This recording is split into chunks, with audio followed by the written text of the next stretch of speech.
সেনা তারা হাইকোর্টে গিয়ে হাইকোর্টের নির্দেশে আজকে রামনবমীর মিছিল হয়েছে এবং সেই মিছিলে উন্মাদনাটা কেন?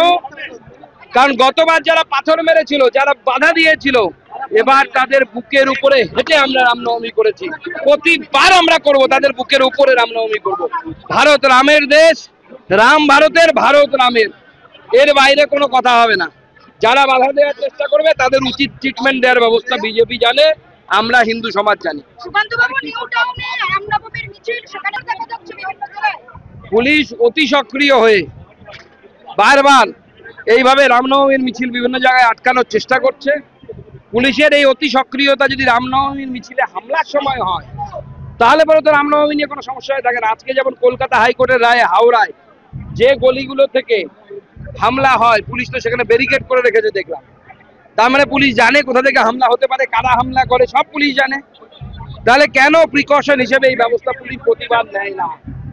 কেন হাইকোর্টের রায়ের জন্য অপেক্ষা করতে হবে? আর সব থেকে বড় কথা, এই মুহূর্তে পশ্চিমবঙ্গে হিন্দুদের সংখ্যা 70%, অর্থাৎ 70% আশেপাশে।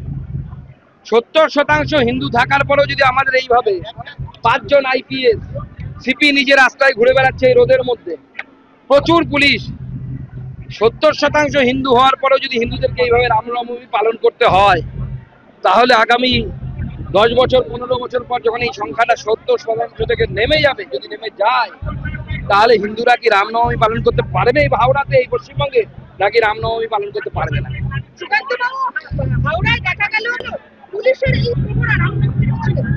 দেখুন, এটা দুর্ভাগ্যের যে এত প্রহরার মধ্যে আমাদের রামনবমী, হিন্দুদের রামনবমী করতে হচ্ছে। এটা এক্সপেক্টেড না। রাম ভারতবর্ষের, ভারত রামের, সেখানে রামনবমী করবে হিন্দুরা পুলিশ প্রোটেকশনে। পশ্চিমবঙ্গের অবস্থা তাহলে কোন দিকে গেছে? আমরা 1946 অর্থাৎ 1947 সালের পূর্বতন অবস্থায় পৌঁছে যাচ্ছি ধীরে। ভারতীয় জনতা পার্টি মনে করে এই পরিস্থিতি থাকা উচিত নয়।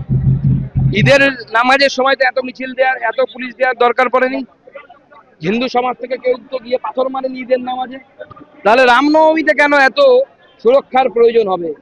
এই সমস্যাটা আমার মনে হয় বাংলার ইন্টেলেকচুয়াল লেভেলে আলোচনা করা দরকার, আলোচনা হওয়া উচিত, ডিবেট হওয়া উচিত। বাংলার মুখ্য মিডিয়াতে এই বিষয়ের উপরে বিতর্ক হওয়া উচিত। বিভিন্ন সময় শাসক দলের তরফ থেকে বলা হচ্ছে যে রামকে বিজেপি তার রাজনৈতিক স্ট্র্যাটেজি হিসেবে ব্যবহার করছে। আজ দেখা গেল শশীপাদ সহ তৃণমূলের একাধিক নেতৃত্ব যারা রামনবমী পালন করছেন, হনুমান মন্দির করছেন, তাহলে কি রাম কোথাও গিয়ে রাজনৈতিক সত্যি?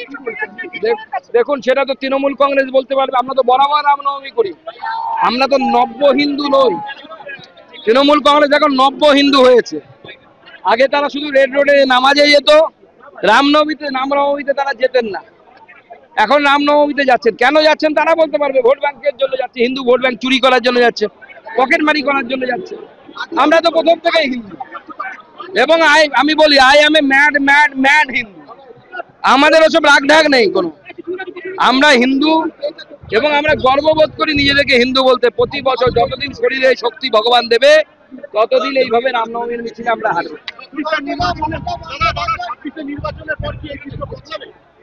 বিজেপির সরকার হলে এই চিত্র এমনি বদলে যাবে।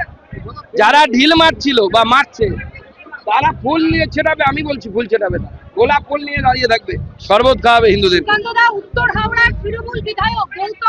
স্বাগত জানাচ্ছি ওনাকে। আমি অনুরোধ করবো প্রতি বছর বিশ্ব হিন্দু পরিষদের মিছিলে হাঁটতে। উনি কেন একা হাঁটবেন? ফিরহাদ হাকিম সাহেবকেও আমি বলবো বিশ্ব হিন্দু পরিষদের মিছিলে সামনে থেকে হাঁটতে একদম। কারণ উনি তো সবাইকে দাওয়াত দিয়ে বেড়ান, আমি দাওয়াত দিচ্ছি ওনাকে। ওনার পূর্বপুরুষটা একসময় জয় শ্রীরামই বলতেন, এখন উনি ভুলে গেছেন। সেই জন্য ওনার পূর্বপুরুষের পথে ওনার ফিরে আসা। আমরা স্বাগত জানাবো এবং আমি চাইবো যদি এবার উনি নামেন, সামনেবার রামনবমীর জন্য জয় শ্রীরাম দেয়া একটা ফেটি আর একটা হনুমানজির গদা আমি ওনাকে পাঠাবো গিফট হিসাবে। আমাদের হিন্দুদেরকে পাথর খেতে হয়েছিল, বহু রামনবমী রাম ভক্ত যারা, তাদের মাথা ফেটেছিল, দাঙ্গা হয়েছিল এক কথায়। এবং আমি আজকে আশ্চর্য হয়ে গেলাম, কারণ সে সময় আমি এসেছিলাম, 144 ধারা ছিল বলে আমাকে ঢুকতে দেওয়া হয়নি সব জায়গায়। আমি দেখলাম যেখানে রামনবমীর মিছিলের উপর হামলা হয়েছিল সেখান থেকে থানা, সিপি থানা অর্থাৎ সব থেকে বড় অফিসার এই অঞ্চলে সেখানে যিনি বসেন, তার অফিসের দূরত্ব মাত্র পায়ে হেঁটে 3 মিনিট, তবুও এত বড় আক্রমণ হয়েছিল। তাই হাওড়ার হিন্দু সমাজ এবার কোমর বেঁধেছিল যে হিন্দু সমাজ এবার পুরো শক্তি দিয়ে এই রামনবমীর মিছিল হাওড়াতে করবে।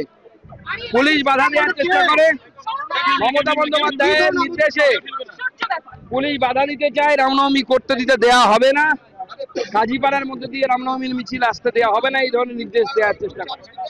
পরবর্তী সময় অঞ্জনী পুত্র সেনা তারা হাইকোর্টে গিয়ে হাইকোর্টের নির্দেশে আজকে রামনবমীর মিছিল হয়েছে। এবং সেই মিছিলে উন্মাদনাটা কেন? কারণ গতবার যারা পাথর মেরেছিল, যারা বাধা দিয়েছিল, এবার তাদের বুকের উপরে হেঁটে আমরা রামনবমী করেছি।